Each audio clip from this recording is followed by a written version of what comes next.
안녕하세요. 커피앤톡입니다. 오늘도 와주셔서 감사드리고요. 바로 사연 읽어보겠습니다. 안녕하세요. 제가 좋아하던 드라마 중 제가 어린 시절 지내던 그 모습 그대로를 배경으로 했던 드라마가 있어요. 남편과 함께 봤는데 어찌나 추억이 새록 떠올랐는지 모릅니다. 제 사연 이야기를 시작하기에 앞서 이런 터무니없는 말을 하는 이유는 바로 저와 남편은 어렸을 적부터 한 동네에서 나고 자랐기 때문이에요. 그러니 우리가 추억하는 동네 모습이 다르지 않았죠. 그 옛날을 추억하며 남편과 가끔 드런드런 대화를 나누기도 하니 제게는 큰 의미입니다. 그 드라마 속 이야기가 마치 저의 추억을 담은 듯해서 감명 깊었는데 제 사연을 시작하기 위해 머릿속으로 정리를 하다 보니 그때의 추억이 떠오르더군요. 그럼 지금부터 그 추억과 함께 제가 겪었던 그날의 이야기를 해보겠습니다. 위에서 말한 것처럼 저는 남편과 어렸을 적 한 동네에서 자랐어요. 저와 남편은 5살 차이의 연상 연하 커플인데요. 제가 18살 때 남편은 고작 13살이었네요. 처음에는 동네 누나 동생으로 지냈는데 남편은 나이에 비해 성숙했고 또 저와 무척 잘 맞았어요. 그렇게 함께 자라다 보니 서로에 대한 사랑의 감정이 생기게 되었죠. 큰 동네가 아니라 저의 어릴 적 모습을 제 시모도 다 알고 있어요. 남편은 막 초등학생이 되었을 즈음 제가 살던 동네로 이사를 왔어요. 그것도 바로 맞은편 앞집으로 말이에요. 모든 것이 낯설고 생소하기만 했던 시모를 챙겨준 사람은 바로 저희 엄마였고요. 엄마와 시모가 보는 저와 남편은 너무도 사이좋은 남매의 모습이었다고 해요. 장난스럽게 얘네 이러다 눈 맞아서 둘이 결혼하겠다고 하는 건 아닌가 몰라 라고 말하곤 했는데 그 말이 현실이 되어버렸어요. 작은 동네라 누구네 집안 사정은 이렇더라 하는 이야기를 심심치 않게 들을 수 있었어요. 남편의 가족에 관한 이야기도 들려왔죠. 세세하지는 않지만 엄마와 시모가 나누는 대화만으로도 충분히 유추할 수 있었어요. 저의 집과 비교를 하자면 꽤 사연이 있는 가정이었죠. 제게는 아주버님도 한 분 있었는데 어렸을 적 아주버님은 공부를 무척 잘했고 아주 야무졌어요. 시모가 큰아들이라며 어찌나 입에 침이 마르도록 자랑을 했는지 모릅니다. 그뿐만 아니라 동네에서도 아주버님에 관한 이야기가 나올 때면 그놈은 뭐가 돼도 될 놈이다는 말을 많이들 했죠. 그 정도로 똑부러지고 자기 앞가림도 잘하는 그런 사람이었어요. 그러니 자연스럽게 시모도 아주버님에 대한 기대가 컸고요. 당시 시댁은 시부를 일찍 여의고 시모가 너무 심리적으로 힘들어 모든 것을 정리하고 이사를 온 것이었는데 시모 혼자 두 형제를 키워내야 했으니 아주 고생했어요. 그래서 저희 엄마도 그것을 알고 나서부터 정말 물심양면으로 시모를 도와주었어요. 시모는 능력 없는 자신 때문에 자식의 미래까지 망칠 수 없다며 정말 악착같이 지냈는데 그 모습을 보고 엄마는 처지가 딱한 시모를 나몰라라 할 수 없었다고 해요. 시모의 노력으로 아주버님은 원하는 대학까지 갈 수 있었어요. 그런데 그 후로 시댁 형편은 더욱 어려워졌죠. 아무리 주변에서 도와준다고 하더라도 한계가 있고 시모의 벌이에도 한계가 있는데 나갈 돈은 더 많아졌으니 너무도 당연한 일이었어요. 물론 아주버님이 장학금을 받을 정도로 열심히 공부했지만 등록금 말고도 드는 비용은 만만치 않았죠. 거기다 남편도 공부를 잘했고 심지어는 원하는 꿈까지 확실했어요. 그런데 시모는 집안 형편 때문에 남편까지 대학을 보내는 것은 무리였어요. 그래서 첫째가 잘 되면 둘째도 어련히 잘 된다고 둘러대며 학비를 대줄 수 없다고 해버렸죠. 하지만 그렇게 모질게 했다고 한들 아들인 남편이 자신의 집안 형편을 모를 리 없고 시모의 속뜻을 모르지 않으니 꿈을 접고 성인이 된다면 바로 돈을 벌겠다고 나섰어요. 당시 저와 남편은 연인 관계였고 제게 자신의 집안 형편 때문에 시모가 모질게 말하더라며 그런 시모의 마음이 어떨지 생각만 해도 가슴이 미어진다고 털어놓았어요. 그리고 원하는 꿈이 아닌 돈을 벌어야겠다고 말하는데 저는 남편이 자신의 꿈을 이뤘으면 했고 포기하는 모습을 보고 싶지 않았어요. 그리고 어린 나이에 부모를 이해하려고 노력하는 남편이 너무 애잔했죠. 저는 이 모든 걸 알고도 가만히 있을 수 없었어요. 그래서 그때부터 저는 제가 하던 공부까지 마다하고 공장에 나가 일을 하기 시작했고 남편의 학비를 제가 직접 책임지기 위해 나섰어요. 남편의 학비를 책임지기 위해 일을 시작한 것이 저의 첫 사회생활이었어요. 이 이후로 제 가방끈이 짧을 수밖에 없었고요. 지금 생각해보면 저도 공부는 그럭저럭 남들 못지않게 했음에도 뚜렷한 꿈이 없었고 제게 가장 중요한 것은 사랑이었기에 가능했던 것 같네요. 어쩌면 더 좋은 직업 혹은 직장을 가지게 됐을지도 모르는데 왜 그렇게까지 남편에게 모든 것을 헌신했을까 하는 생각에 저를 어리석다 여기시는 분들도 계실 테죠. 하지만 저는 그때의 제 선택에 전혀 후회는 없어요. 왜냐면 제 선택 덕에 남편은 학비 걱정 없이 원하는 공부를 해 꿈을 이뤘고요. 저의 이런 헌신을 배신하지 않고 이렇게 결혼까지 성공했으니까요. 거기다 남들이 다 걱정하는 고부 갈등은커녕 제 친구들까지 부러워할 정도로 시모의 사랑에 제가 독차지했는걸요. 그러니 제가 후회할 게 뭐가 있어요. 그리고 환경 적응에 빠른 편인 저는 어떤 일이든 다 잘하는 편이었으니 어려울 것도 없었죠. 그런데 남편이 대학에 갈 수 있었던 이 사실은 시모와 남편 그리고 저 이렇게 셋만 아는 비밀이에요. 아주버님에게조차 말하지 않았어요. 굳이 주변에 알릴 생각도 하지 않았기에 제 친정 부모님께서도 모르는 일이랍니다.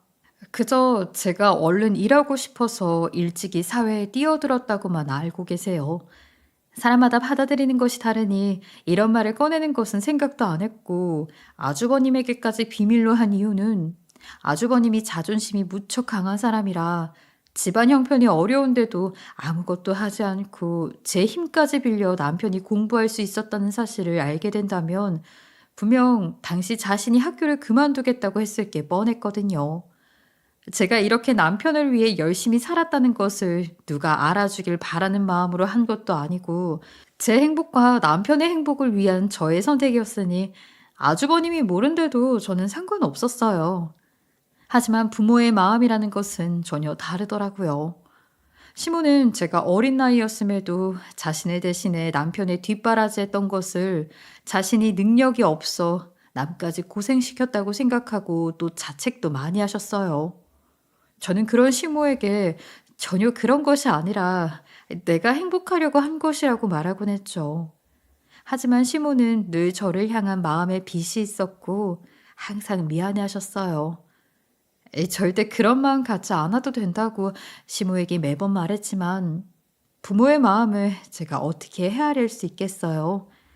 남편과 결혼 후에도 시모는 제게 정말 잘해 주었어요. 정말 친엄마보다도 더 친엄마 같다는 생각이 들 정도로 저에 대해 잘 알았고 또 저를 위해서라면 능력이 닿는 한에서 뭐든 해 주려고 했죠. 저희 부부는 남편이 22살이 되어 군대에 가기 직전에 결혼식을 올렸고 부부로 지낸 지는 꽤 긴 세월이 흘렀어요. 반면 아주버님은 자신의 커리어를 위해 혼자 꽤 오랫동안 지내다가 5년 전쯤 결혼식을 올렸어요. 처음 지금의 형님을 봤을 때 뭔가 장난이 아니겠구나 싶은 느낌이 있었는데 그저 능력 있는 자존감이 높은 사람이라 저도 모르게 주눅이 드는 건가 하는 생각에 크게 개의치 않았어요. 형님은 참 똑똑한 사람이었어요. 정말 바쁘게 일하면서도 공부에 손을 놓지 않는 그런 분이죠. 시모도 형님의 열심히 하는 모습과 강단 있는 모습에 결혼을 승낙했던 거라고 하더라고요.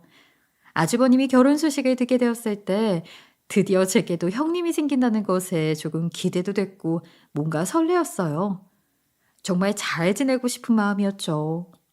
하지만 제 마음이 그렇다고 다 잘 지낼 수 있는 것만은 아니었어요. 결혼 후 가족이 되고 나서 저의 기대와 설렘으로 부풀었던 마음은 완전히 뭉개졌거든요. 형님은 제가 아둔하고 멍청한 사람이라며 대놓고 절 싫어했으니 말이에요. 평소 아주버님도 제가 능력도 없이 남편에게만 의지해서 산다며 혀를 내두르곤 했는데, 그래서인지 형님도 저를 바라보는 시선이 아주버님과 크게 다르지 않았어요. 제가 경제활동을 하고는 있었지만 어디 가서 동생 자랑하면서 누가 동생 와이프는 무슨 일을 하느냐고 묻기라도 하면 창피해서 말을 할 수가 없다고 할 정도로 제가 하는 일에 대해 아주 부정적이었어요. 그 이유는 남들이 천사를 보낼 만하거나 전망 있는 그런 직업이 아니라는 것이었고요. 그러니 아주버님의 눈에도 저는 눈엣가시였고, 그런 제가 무슨 실수라도 하면 멍청하게 이런 것도 제대로 못하냐고 말하기 일쑤였죠. 그뿐만이 아니었어요. 제가 가족들과 이야기 나누는 자리에서 무슨 말만 하려고 해도 뭘 안다고 나서냐고 구박을 하곤 했거든요. 그럴 때마다 시모는 아주버님에게 자신의 앞에서 며느리를 깔본다며 호되게 아주버님을 혼내주곤 했어요. 참 웃긴 건 부부는 끼리끼리 만난다고 하잖아요. 그래서인지 형님도 아주버님과 저를 대하는 행동이 아주 똑같더라고요. 아주버님과 형님이 결혼 후 처음 맞이했던 대명절인 설 때도 일이 하나 있었어요. 설 전날이면 시모와 함께 명절 음식 준비를 하는데 형님은 그날 몸이 안 좋다며 오지 않았어요. 시모의 말로는 목소리가 많이 안 좋았다고 하더군요. 제 딴에는 그 말에 걱정이 돼서 컨디션 회복하라고 명절 음식을 다 만들고 나서 집으로 돌아와 닭백숙까지 따로 요리했어요. 남편은 뭘 그렇게까지 하냐며 너무 무리하는 것 아니냐고 가족 챙기다 제가 병나겠다며 말렸지만, 시댁에서 보내는 첫 명절인데 아프면 얼마나 힘들겠냐고 남편의 만류에도 정말 열심히 만들었죠. 그런데 설 당일 형님은 너무도 멀쩡한 모습으로 시댁에 방문하더라고요. 그것도 오전이 한참 지난 시간에요. 형님과 아주버님을 기다리다 늦은 점심을 먹는데 제가 준비한 백숙을 형님께 챙겨주며 얼른 건강 회복하길 바라는 마음으로 준비해봤다고 말했는데, 고맙다고 말하기는커녕 형님은 인상을 찌푸렸어요. 그리고 손도 대지 않았죠. 결국 집에서 제가 고생한 모습을 본 남편과 시모만 형님을 대신해 먹어주었어요. 뭐 싫어하는 음식이었나 보다 생각하고 애써 마음에 담아두지 않으려고 노력했는데, 식사가 끝난 뒤 형님이 저를 따로 부르더군요. 저는 무슨 일인가 싶어 형님 뒤를 따라 나섰는데 복도 끝자락에서 멈춘 뒤 저를 바라보더니 인상을 팍 구긴 채 제게 쏘아대기 시작했어요. 동서, 나 지금 놀려? 아니면 음식 준비하러 안 왔다고 이렇게 복수라도 하는 거야? 그게 무슨 말씀이세요? 어제 어머님께서 형님이 아파서 못 오신다기에 얼른 컨디션 회복하시라고 준비한 것뿐인데. 컨디션 회복 좋아하네. 지금 일부러 나 한 방 먹인 거 모를 줄 알아? 남편 말대로 나 안 아팠던 거 네 남편한테 다 이야기했다던데. 그거 알고 일부러 엿먹어라 하는 마음으로 위하는 척한 거잖아. 예? 남편은 제게 그런 말 안 했는걸요? 그럼 아프신 게 아니었어요? 다행이에요. 시댁에서 보내는 첫 명절인데 몸까지 아프면 얼마나 힘드실까 싶어서 준비했던 거거든요. 많이 피곤해서 쉬고 싶었던 거죠. 괜히 긁어부스럼 만들지 않도록 어머니께는 비밀로 할게요. 동서, 정말 그렇게 안 봤는데 사람 놀리는 방법도 가지가지네. 우리 현명한 남편이 무시하는 이유를 좀 알겠네. 진짜 웃으면서 사람 낯짝에 침 뱉는 스타일이구나. 내가 명절이라고 가만히 앉아서 음식이나 만들 정도로 한가한 사람으로 보여? 그런 건 동서처럼 할 일 없는 사람이나 하는 거잖아. 그래서 안 간 거야. 형님, 제가 언제 놀렸다고 말을 그렇게까지 하시는 거예요. 그리고 저도 한가하지는 않아요. 저도 직장이 있고 일하는 사람이라고요. 저도 일부러 시간 내서 며느리의 본분을 다한 거예요. 그럼 나는 뭐 며느리 본분도 못한다 이거야? 어? 내가 이 집 첫째 며느리야. 며느리 본분을 네가 뭔데 따져? 마침 아주버님이 밖으로 바람을 쐬기 위해 나왔다가 형님과 제가 대화를 나누는 모습을 보였어요. 정확히는 형님이 제게 말도 안 되는 억지를 부리며 역정을 내는 모습이었죠. 하지만 아주버님은 둘이 무슨 대화를 하냐고 묻기는커녕 형님에게 이렇게 말하더군요. 아이 자기야, 멍청한 애 데리고 무슨 말을 그렇게 오래 해? 자기가 무슨 말을 하든 제가 알아먹겠어? 어렸을 때 어땠는지 몰라도 지금 보면 딱 돌대가리가 따로 없는데 자기도 적당히 해. 말하다 보면 자기 입만 아프지. 어차피 쟤는 지금 자기가 하는 말 무슨 말인지도 몰라. 정말 멍청한 게 버르장머리까지 없어. 이걸 동서라고 동서대우 해줘야 한다는 게 짜증나 죽겠다고. 야, 딱 한 번 말할 테니까 잘 알아들어라. 네가 어머님이랑 더 오랜 세월 함께 했는지는 몰라도 까불지 마. 눈꼴 씻는 행동하지 말란 말이야. 알았어? 엄연히 내가 이 집안 첫째 며느리니까 네 혼자 며느리인 척 행세하지 말라고. 꼴 사나워서 못 봐주겠으니까. 아휴, 여기서 솔직히 나이만 따져봐도 이 두 것들 저보다 나이도 한참 어린 것들이에요. 제가 남편보다 나이가 5살이나 많다 보니 아주버님보다는 2살이 많고 형님보다는 4살이 많았어요. 그런데 아무리 지들이 호적상으로는 위로 있다 해도 나이상으로는 저보다 한참 어린데 어린 것들이 이렇게 싸가지 없이 말을 하니 골이 때리더라고요. 형님은 제게 까불지 말라고 말한 뒤 아주버님과 휘하니 가버렸어요. 저는 이런 형님의 행동이 너무도 황당했어요. 아프지도 않으면서 참석해야 하는 자리에 오기 싫어 아픈 척하며 쉬어놓고도 자기가 첫째 며느리라면서 제게 훈수라도 두려고 하는 모습에 기가 찼어요. 자기 아프다는 소식에 따로 음식 준비까지 한 제가 이런 대우가 맞나 싶더라고요. 하지만 저는 그런 무시에도 굴하지 않았어요. 제가 뭘 잘못한 것도 아니고 그냥 도둑이 제발저린 거라고 여겼어요. 평소 아주버님이 저에게 살가운 사람이었다면 모르지만 정말 한결같이 저를 무시하고 멍청하다고 손가락질하던 사람이기에 형님이 그런 아주버님에게 저에 대한 어떤 이야기를 들었어도 다 그게 좋은 이야기는 아닐 거라는 걸 잘 아니까 형님이 저를 그렇게 대하는 것도 무리는 아니라는 생각이 들더라고요. 형님 색안경을 끼고 저를 바라보고 대하는 건 어쩌면 너무도 당연한 것이었어요. 그렇기 때문에 저는 형님에게 그런 황당한 처사를 당했어도 모든 사람이 마음먹기 나름이고 대하기 나름이라는 생각을 했어요. 제가 시댁 식구 중 제일 볼품없는 직업일지는 몰라도 마음만큼은 태평양만큼 넓고 그릇으로 치면 냉면 사발만큼 넓으니 아량을 베풀자고 생각했죠. 그리고 형님이 아무리 저를 안 좋게 대한다고 해도 어떻게 하기란 쉽지 않았어요. 제 행동으로 가족들 사이가 틀어지는 것은 원치 않으니까요. 그래서 제가 더 조심하면서 형님을 대하고 마음을 쓴다면 분명 이런 형님이라도 가까운 사이가 될 수 있을 거라고 생각했고 그렇게 행동했어요. 시모와 남편을 생각해서라도 가족끼리 내외하는 사이는 되지 말아야 한다는 생각도 있었으니 저는 상대가 저를 괄시한다고 해서 똑같이 굴 수도 없는 노릇이었으니까요. 속담에 10번 찍어 안 넘어가는 나무 없다고 하잖아요. 저도 이 속담을 떠올리며 그 후로도 형님과 잘 지내기 위해 무던히도 노력했어요. 하지만 형님은 제가 어떤 노력을 하든 마음에 들어 하지 않았어요. 시모가 저를 예뻐하는 것을 보면 자기가 그 자리를 꿰차고 저를 밀어내려는 것처럼 행동하는 모습까지 어느 순간부터는 보이기 시작했죠. 그런 형님의 태도를 시모는 눈치채지 못했어요.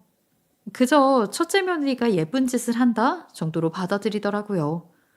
저도 구태여 이런 형님의 행동을 가타부타하며 말 꺼내지는 않았어요. 괜한 오해가 생기면 더 곤란해질 것 같았거든요. 그러던 어느 날 형님이 박사학위 수여를 받게 되었어요. 시모도 이 소식을 듣고 우리 집 경사라며 무척 좋아하셨죠. 저는 이번에야말로 형님의 색안경을 벗겨서 좋은 동서지간이 되어야겠다고 생각했어요. 가족이 되었으니 앞으로 긴 세월을 얼굴 보며 지내야 하는데 언제까지나 지금처럼 지낼 수는 없는 노릇이잖아요. 윗사람이 먼저 제게 손 내밀 생각이 없으면 저라도 열심히 하는 수밖에 없잖아요. 그래서 이번을 기회로 삼기로 했죠. 저는 형님을 어떤 방법으로 축하해주면 좋을까 고민하다가 형님의 박사 학위 수여식 날 제대로 식사를 대접하자고 했어요. 그래서 당일 새벽부터 일어나 부지런히 음식을 만들었어요. 온 가족이 형님에게 단 한 번뿐일 특별한 날을 축하해준다면 너무 행복한 기억으로 남을 거라고 생각했거든요. 저는 제 손으로 직접 20첩 반상을 차려 온 가족과 함께 식사할 수 있도록 꼼꼼히 신경 썼어요. 우리 집으로 직접 초대를 하면 혹여나 형님과 아주버님이 오지 않는다고 할까 싶어 그 많은 반찬을 일부러 시댁으로 옮기기까지 했어요. 시모는 이런 제 정성을 보고 형님이 분명 좋아할 거라며 수고했다고 격려해 주었죠. 시모의 말에 저는 이번에는 형님이 제게 고마워해 주지 않을까 내심 조금 기대를 하게 되더라고요. 저녁 시간에 맞춰 한참 상을 차리는데 생각보다 형님과 아주버님이 일찍 도착했어요. 제 남편도 비슷하게 도착했고요. 저는 금방 끝나니 조금만 기다려달라고 말한 뒤 다시 주방으로 들어갔어요. 거실과 주방이 따로 붙어 있는 구조라 거실에서 하는 이야기가 주방까지 전부 들렸는데 시모에게 형님이 동서인 제가 이렇게까지 축하해 주어 더욱 기쁘다며 이렇게 좋은 대접을 받아도 되는지 모르겠다는 말을 하더군요. 형님의 기쁜 마음일 테니 분명 이번만큼은 진심일 거라고 생각해 저도 덩달아 기분이 좋아졌어요. 하지만 그 기쁜 감정은 오래가지 못했습니다. 형님과 시모가 한참 담소를 나눈 뒤 화장실에 다녀오겠다며 자리를 떴을 때였어요. 형님은 주방으로 들어와 삐딱하게 서서는 그릇에 담아놓은 반찬 그릇을 툭툭 치더니 불만스럽다는 듯 말을 하더군요. 동서, 번거롭게 이런 짓은 도대체 왜 하는 거야? 그것도 어머님까지 모셔서 거절도 못하게 말이야. 아니, 누가 축하해 달래? 저는 좋은 소식이라 식사 대접이라도 하고 싶어서 그런 거예요. 어머님께서도 이렇게라도 함께 온 가족이 식사하면서 축하해 줄 수 있어서 너무 좋다고 하셨고요. 제가 선물을 드린다고 한들 받지 않으실 것 같기도 했고요. 내가 동서한테 축하받고 싶은 마음이 전혀 없는데 왜 이렇게 나서서 사람 피곤하게 만드느냐고. 거절도 못하고 약속까지 다 깨고 여기 와서 내가 지금 밥을 먹어야겠냐고. 너 때문에. 누가 축하해 달래? 아니 형님, 저도 가족이에요. 마음에 안 들지는 몰라도 가족이 진심으로 좋은 소식에 축하해 주는 건데 어떻게 말을 그런 식으로 하세요? 정말 한결같이 너무하시네요. 저는 정말 열심히 준비한 것들이라고요. 그러니까 내가 너한테 축하받기가 싫은데 이런 자리까지 강제로 나와야겠냐고. 너랑 나랑 급이 같아? 감히 가방끈도 짧은 년이 누굴 축하한다는 거야, 역겹게. 형님, 그렇게 배움으로 사람 무시하고 그러는 거 아니에요. 지금 형님 원사는 가방끈 짧은 저보다 더 치졸하고 수준 떨어져요. 아세요? 드시고 싶지 않으면 그럼 그냥 가시면 되겠네요. 다른 가족들끼리 주인공 없는 식사 자리나 갔죠 뭐. 뭐야? 치졸하고 수준이 떨어져? 다른 사람도 아니고 니깐년한테 그런 저급한 소리를 들을 정도로 내가 그런 사람이 아니라고 내가. 시댁이라고 기고만장해서는 네가 눈에 뵈는 게 없나 본데. 어머님이 널 예뻐하는 이유가 정말 예뻐서겠어? 가방끈 짧은 못 배운 거라 실수해도 그냥 그런가 보다 하고 넘겨주는 거겠지. 재분수도 모르는 천박한 년이 입만 살아가지고. 말씀 가려하세요. 아무리 가족이라도 그렇게 무시하는 거 아니에요.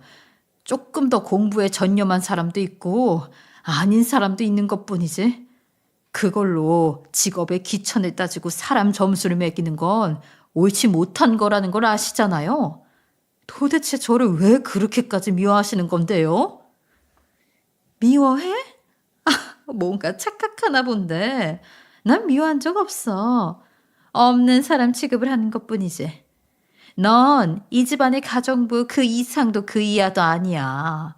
그러니까 시모가 좀 예뻐한다고 기고만장해 있지 말라고. 시모 재산도 넘볼 생각 말고. 그건 어차피 우리한테 올 돈이니까. 시모 죽고 이 집안에서 내쳐지기 싫으면 눈치껏 가정부 노릇이나 열심히 해. 그게 네 수준에 딱 어울리는 위치니까. 그런데 그때 형님이 말이 끝나기 무섭게 화장실에서 언제 나왔는지 시모가 울그락불그락해진 얼굴로 주방으로 뛰쳐들어와서는 갑자기 형님의 머리끄댕이를 잡고 난리를 치기 시작했어요. 사실 형님은 굉장히 여우였어요. 시모가 살던 집이 2년 전에 재개발이 되면서 은근히 알짜배기 부자가 되었는데 그 사실을 알고 난 뒤부터는 그때부터 시모 앞에서 어찌나 알랑방귀를 끼어댔는지 몰라요. 그리고 자신이 봐도 별것 없는 저를 시모가 아끼는 것을 알고는 시모 앞에서는 굉장히 저를 위하고 생각해주는 척 해왔죠. 그래서 시모는 형님이 제게 못되게 굴었던 적을 본 적 없고 그럴 사람도 아니라고 생각하며 지냈어요. 그런데 이번 일로 형님의 여우짓이 탄로나게 된 것입니다. 집안은 삽시간에 풍비박산이 되었고 아주버님과 남편까지 앞세 시모를 말려야 했어요. 하지만 시모는 끝까지 형님의 머리채를 놓지 않은 채로 풀리지 않은 분을 토해냈어요. 네 년이 뭘 한다고 둘째 며느리한테 그따위 말을 해? 이 아이가 우리 집에 얼마나 큰 은인인 줄 알아? 이따위 천성을 가지고 감히 내 앞에서 사람 좋은 척을 해? 둘째 며느리는 너한테 그런 무례한 막말이나 들어야 하는 그런 애가 아니라고. 사람 탈을 쓴 여우 같은 것이 우리 집에 굴러 들어와서는 이렇게 모를 흐리고 있을 줄이야. 머리를 조아려도 모자랄 판국이 무슨? 아이 어머니, 일단 이것 좀 놓고 이야기해요. 에? 오늘 이 사람 좋은 날 축하하자고 모인 자리잖아요. 아주버님은 안절부절 못하며 시모를 말렸고 시모는 무슨 축하냐며 막말로 형님이 아주버님 덕에 이만큼 더 공부할 수도 있었던 것 아니냐며 그래놓고 무슨 자기 잘난 맛에 기어오르냐며 아주버님께도 쏘아댔어요. 끝나지 않을 몸싸움에 저까지 나서서 시모를 말려야 했어요. 저는 시모에게 그만하면 되었으니 형님을 놔주라고 제 진가를 알아주는 분이 계시는 것만으로도 늘 든든하다고 그러니 저는 괜찮다고 말을 한 뒤에야 시모는 잡고 있던 형님의 머리채를 놓고 눈물을 터뜨렸어요. 제게 늘 미안했고 여전히 감사한데 이런 수모를 당하고 있을 거란 생각을 미처 못했다고 미안하다면서 눈물을 흘리는데 그 모습에 저는 형님의 무례함이 상처가 된 것보다 시모의 진심이 더 확 와닿았고 또 위로가 되었어요. 시모는 그렇게 한동안 제 손을 꼭 잡으며 울음을 진정하지 못하셨지만 우리 부부의 다독임에 서서히 진정이 되셨고 시모는 이제는 더 숨길 수 없다는 것을 알았으니 모든 사실을 밝히겠다고 하며 가족 모두를 거실로 불러 모았어요. 저와 남편은 시모가 어떤 이야기를 할지 알기에 담담했지만 아무것도 모르는 아주버님과 형님은 지금 이 상황에 당혹감을 감추지 못했죠. 거실 소파에 앉은 시모는 형님을 한껏 살벌하게도 노려본 뒤 감출 수 없는 분노를 꾹꾹 누르며 돌연 선전포고를 해버렸고 그 말에 저희 모두 너무 놀라 입을 다물 수 없었어요. 시모의 말을 듣고 아주버님과 형님은 받아들일 수 없다며 심하게 반발했어요. 내가 가진 돈 전부를 둘째 부부에게 줄 거니? 아이 그렇게 알아라. 몇 푼 되지도 않는 돈을 탐내며 서로 헐뜯는 그런 꼴 나는 못 본다. 욕심 부린 것들은 이런 한 푼 받을 자격 없어. 아이 어머니, 같은 자식인데 이렇게 차별을 두시려고 하면 어떡해요? 제가 그간 살면서 어머니께 효도를 안 한 것도 아니잖아요. 지금 하신 말씀은 형제 우애를 깨는 것밖에 되지 않아요? 못 들은 걸로 알 테니 생각을 다시 고쳐주세요. 맞아요, 어머님. 이건 말도 안 돼요. 제가 동서를 무시한 것은 맞지만 그걸 이유로 삼아서 이렇게까지 하시는 건 옳지 못한 거죠. 저희 부부는 어머님 말씀에 동의할 수 없어요. 오늘같이 경솔한 행동은 앞으로 삼가할 테니까 방금 말씀은 없던 걸로 해주세요. 너희는 발언권이 없어. 이 양심도 없는 것들. 내 생각에 반기를 드는 건 둘째네만 할 수 있는 일이야. 제가 괜히 어머님께 용돈을 두둑이 챙겨드린 줄 알아요? 그게 다 나중에 우리에게 돌아올 거니까 그런 거라고요. 아니면 개처럼 벌어서 왜 나 안 좋은 일을 쓰겠어요? 이건 말도 안 돼요. 뭐 능력 없는 게 우리 탓인가요? 다 자기들 노력이 없던 탓이지. 그걸 가엽게 여기는 어머님도 잘못된 거고요. 가엽게 여긴 적 없다. 아무것도 모르는 너희들 눈에는 그리 비춰질지 몰라도 그런 게 아니야. 첫째 네가 가방끈이 짧다고 무시하는 짓은 절대 해서는 안 될 일이야. 이 아이가 아니었으면 둘째는 대학 문턱도 못 밟았어. 그뿐인 줄 아니? 첫째 너도 대학 중퇴를 해야 했을 거란 말이다. 시모는 끝내는 제가 가방끈이 짧을 수밖에 없던 사실에 대해 형님과 아주버님에게까지 모두 털어놓게 되었어요. 처음에는 당연히 믿을 수 없다던 아주버님은 그 당시 시모가 어떤 형편이었는지까지 이야기해주자 그제야 입을 꾹 다물었어요. 하지만 눈치 없는 형님은 그것 또한 제 선택이었고 공부를 하기 싫어서 일찍이 돈을 벌었던 게 아니냐며 좋은 직장을 얻어 돈을 버는 것이 아닌 취직이 목표였을지 어떻게 아느냐고 따져댔죠. 남편은 그 말을 듣고는 불쾌감을 숨길 수 없었고 형님에게 잘난 부모 둔 덕에 얌전히 공부만 했으면서 힘든 사람 속사정을 뭘 안다고 함부로 입을 놀리냐며 역정을 했어요. 아주버님도 그제야 합세해 형님을 말린 뒤에야 입을 다물더군요. 아주버님도 맨 처음엔 거짓말하지 말라고 믿을 수 없다고 반발하셨다가 시어머님이 제가 남편의 학비를 대주었던 통장 입금 내역과 손편지까지 얼굴에 들이밀며 증거를 보여주자 그제야 뒤늦게 형님을 말린 거죠. 그리고 아주버님은 골똘히 생각에 잠겼던 모양인지 형님이 잠잠해지자 제게 뭔가의 뒤통수를 세게 얻어맞은 기분이라며 자신은 아무것도 모른 채 그간 그렇게 헐뜯고 무시를 했는데 이 사실을 알고 난 뒤에야 이렇게 사과를 해도 괜찮은 건지 모르겠다며 제 눈도 잘 못 마주치더라고요.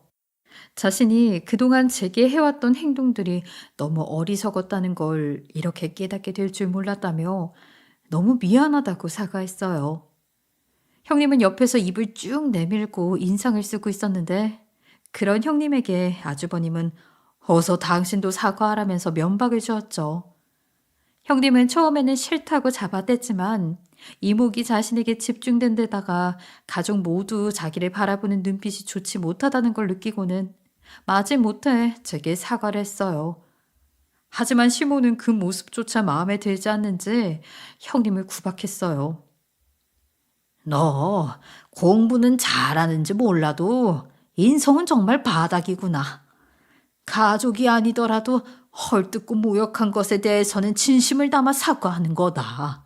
너 그런 것도 안 배웠니? 네 일이 아니라는 생각으로 지금처럼 행동한다면 넌 우리 가족으로 용납할 수 없어. 네 자존심에 이혼이라도 결심할 거라면 이혼도 하렴. 어차피 나도 양심 없고 못된 며느리는 필요 없으니. 어머님, 이깟 일로 이혼이라니요. 제 사전에 이혼은 없어요. 이혼하고 나면 창피해서 얼굴을 어떻게 들고 다니라고요? 이혼을 원하는 게 아니라면 둘째네 앞에서 무릎 꿇고 머리 조아려 사과해. 네 남편이 지금 그 위치에 있을 수 있는 이유도 다 우리 둘째 며느리가 헌신했기 때문이라는 걸 이 기회에 제대로 알렴. 시모의 말에 가만히 있던 아주버님이 갑자기 제 앞에 와서 무릎을 꿇었어요. 형님도 아주버님까지 나서서 그러니 하는 수 없이 아주버님 옆으로 와 무릎을 꿇더라고요. 그러면서 제게 그동안 전후 사정이 있었다는 걸 알지 못해 경솔하게 했던 언사에 대해 미안하다고 사과했어요. 저는 그간 형님과 아주버님이 저를 대하는 행동들이 언제나 괜찮다고 생각하며 지냈지만 막상 이렇게 사과를 받게 되니 기분이 이상하고 괜히 눈물이 났어요. 시모도 그런 저를 보고 눈물을 훔쳤죠. 형님의 박사 학위 수여를 축하해 주려던 자리는 결국 저를 위한 자리가 되었던 거예요. 형님은 배가 아픈지 집에 돌아갈 때까지 표정이 좋지만은 않았어요. 하지만 이곳에 자신을 위한 사람은 없다는 걸 알고 크게 내색할 수 없었죠. 이날 이후 아주버님이 저를 대하는 태도는 바뀌었어요. 형님은 저와 대화를 나누려는 걸 조금 피하기는 하지만 무시를 하거나 무례하게 굴지 않았죠. 그렇게 3달쯤 지났을 때 시모가 가진 돈에 관한 이야기가 다시 거론되었어요. 그 이야기를 꺼낸 사람은 다름 아닌 아주버님이었죠. 아주버님은 시모의 돈을 우리에게 전부 주고 싶다면 그렇게 해도 된다고 찬성이라는 거예요. 하지만 형님은 달가워하지 않았고 반박에 나섰어요. 자신이 그간의 행동들을 무릎까지 꿇으며 사과했는데 어떻게 그렇게 되냐고 말이에요. 좋은 모습까지는 아니더라도 전처럼 대하지 않는데 그것을 보고도 저희 부부와 차별을 꼭 둬야 하냐고요. 시무는 그런 형님에게 있는 것들이 더하다더니 끝까지 양보라는 것을 모른다며 혀를 내둘렀어요. 아주버님도 어차피 저희 부부는 자기들에 비해 형편이 넉넉지도 않으니 시무가 우리를 위해 자신의 돈을 쓴다면 다행인 것 아니냐며 긴 세월 동안 제 덕을 본 입장으로서는 그렇게라도 시댁 식구가 보답을 해야 맞다고 하는 거예요. 저와 남편은 그렇게까지 할 필요 없다고 말했지만 시모도 아주버님도 꽤 완강한 편이었어요. 형님은 아주버님의 의견이 바뀌지 않을 것을 알아 더는 반박하지 못했죠. 저는 그동안 시댁 행사라면 먼저 나서서 준비했어요. 그런데 시모는 제게 이제 더는 그러지 않아도 된다고 하더군요. 이 일이 터지기 전에는 저는 시댁 일이라면 뭐든 솔선수범했지만 이 일 이후 저는 시댁 일이라도 시모가 나서서 저를 말렸어요. 그렇게까지 고생하며 자기들을 위할 필요는 없다고요. 저 말고도 일할 사람은 많으니 이제 조금은 쉬엄쉬엄 해도 괜찮다면서 말이에요. 그렇게 시모의 진두지휘 하에 남편과 아주버님의 부부는 처음으로 온 가족을 위해 음식도 만들고 그 외의 모든 일을 조금씩 배워가기 시작했어요. 시모는 이제 모든 가족도 다 알게 되었으니 전에 늘 담아두었던 마음의 빚을 이제 편히 갚을 수 있다며 정말 저를 은인대하듯 손 하나 까딱하지 않도록 살펴주었어요. 그리고 또한 제게 공부를 다시 해볼 생각은 없냐고 제안을 하셨죠. 사실 아까 말했듯 저도 공부를 못한 건 아니었지만 대학을 포기하고 남편을 위해 일을 했으니 대학에 대한 로망이나 꿈은 늘 꾸고 있었거든요. 일부러 티를 내진 않았었는데 그 마음을 남편보다 시모가 더 먼저 알아봐 주고 그런 제안을 하신 것 같았어요. 저는 다른 건 다 괜찮다고 마다했지만 그 말에는 그러겠다고 동의를 했어요. 그렇게 저는 늦었지만 만학도로 대학에 입학을 할 수 있었죠. 비록 야간 대학의 2년제 대학이었지만 제가 원하던 대학 생활을 하게 되어 너무나도 행복하고 정말 보람됐어요. 아주버님 또한 저한테 처음으로 칭찬을 하며 잘하셨다고 하더라고요. 이런 시댁 식구들의 태도에 그동안 내가 희생하며 살아왔던 게 아주 후회스러운 일은 아니었구나 생각했어요. 남편 또한 제게 이제 희생은 그만하라며 본인이 제 남은 인생을 책임져 주겠다고 하더라고요. 이 말은 늘상 하는 말이긴 했지만 제가 대학에 들어가고 이 말을 다시 듣게 되니 감회가 새로웠어요. 하지만 형님은 그런 저와 시모의 모습을 여전히 못마땅해 했지만 크게 내색하지 않았고 질투도 더는 표현하지 않았어요. 사람이 변하면 죽을 때가 된 거라는 말이 있을 정도로 사람은 잘 변하지 못하잖아요. 자신의 본성은 특히요. 여전히 형님은 저를 바라보는 시선은 변하지 않았어요. 눈빛에 가끔은 저를 무시하는 듯한 느낌이 가득 담겨 있을 때도 있죠. 하지만 더는 대놓고 저를 깔보고 멍청하다 무시할 수 없게 되었으니 그것만으로도 저는 속이 편안해요. 제가 조금 더 못된 마음을 품었다면 시댁의 힘을 등에 업고 형님이 저를 대했던 것처럼 똑같이 대했을지도 몰라요. 하지만 제가 당해보면서 그 서러움을 완전히 느껴봤기 때문에 그럴 수 없더라고요. 형님은 이 이후 명절이나 시댁 행사에 절대 빠지지 않아요. 아주버님이 더는 용납해주지 않거든요. 조금 이상한 위치로 바뀌었지만 저는 조금만 이런 챙김을 즐겨볼까 합니다. 아, 참, 시모가 온 가족들 앞에서 선전포고했던 본인의 재산은 정말로 우리 부부에게 다 주었어요. 그 뒤로 제가 시모를 모시며 지내겠다고 나섰지만 한사코 시모가 거절하는 통에 동네 주민으로만 지내고 있네요. 대신 시모와 함께 보내는 시간이 많아져 너무 좋아요. 옛 추억을 마음껏 나눌 수도 있고 엄마처럼 저를 품어주니 마음도 든든하고요. 형님은 앞으로가 조금 곤욕이겠지만 제가 이 행복을 잠시 누릴 때까지만 좀 고생해 주었으면 하네요. 그간 받은 서러움을 이렇게라도 조금은 복수하는 셈이니까요. 여전히 저를 사랑하고 또 응원해주는 시모와 남편이 있으니 당당히 해낼 수 있을 것 같아요. 시모는 돈 다 저희 주고 노후는 어쩌냐고 걱정하시는 분이 혹시라도 계실지 모르겠어요. 그런 걱정이 드는 분께 걱정 말라고 말씀드리고 싶네요. 제가 새 꿈으로 번 돈으로 시모의 노후를 책임질 거니깐요. 제 긴 사연 들어주셔서 너무 감사합니다. 저희 가정에 평안이 찾아온 것처럼 시청자분들의 가정에도 늘 행복이 가득하길 소망합니다.